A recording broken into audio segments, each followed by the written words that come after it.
பூசணி விதைகள். பூசணி விதைகளில் இரும்பு, கால்சியம், B2 மற்றும் பீட்டா கரோட்டின் உள்ளிட்ட ஊட்டச்சத்துக்கள் அடங்கியுள்ளன மற்றும் இது உடலில் விட்டமின் ஏயாக மாற்றப்படுகிறது. பூசணி விதைகளில் அதிக அளவு கொழுப்பு அமிலங்கள் உள்ளன.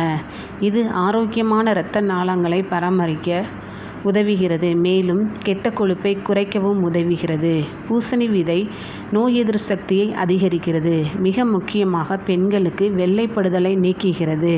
நுரையீரல் நோய், இருமல், ஜலதோஷம், நெஞ்சு சளி, நீரிழிவு நோய், தீராத தாகம், வாந்தி, தலை சுற்றல் போன்ற பிரச்சனைகளுக்கு மருந்தாக பயன்படுகிறது. பூசணி விதையில் நார்ச்சத்து அதிகம் இருப்பதால் உடல் எடையை குறைக்க மிகவும் உதவுகிறது. இரத்தம் சுத்திகரிப்பு, இரத்த கசிவு நீக்கவும், வலிப்பு நோய் வராமல் தடுக்க உதவுகிறது. மேலும் இதயத்தை பலப்படுத்த உதவுகிறது. ஆண்மை குறைவை நீக்குகிறது. குழந்தைகள்